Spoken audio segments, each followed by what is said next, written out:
Hey, so I really wanted to make a vision board or a goal board. And I saw this in the works for half the price, so £3.50 now, which I thought was an absolute bargain. So you get 80 cards apparently and a 48-page workbook. Yeah, let's have a look what's inside.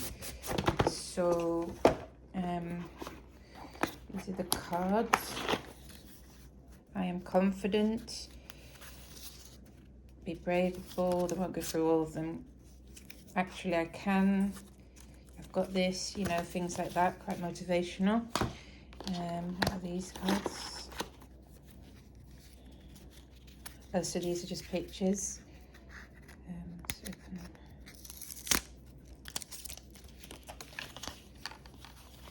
Cool. Oh, a light bulb. Oh, bing! I've got an idea. Car.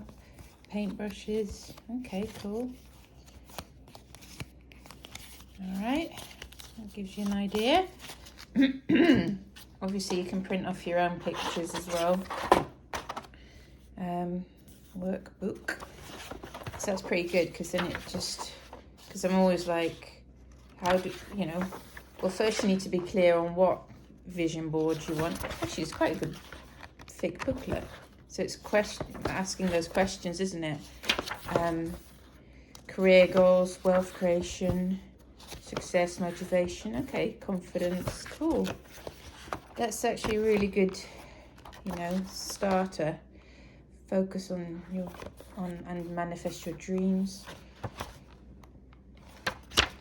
Okay, so for £3.50, I think that's pretty good. Okay, hope you like it too.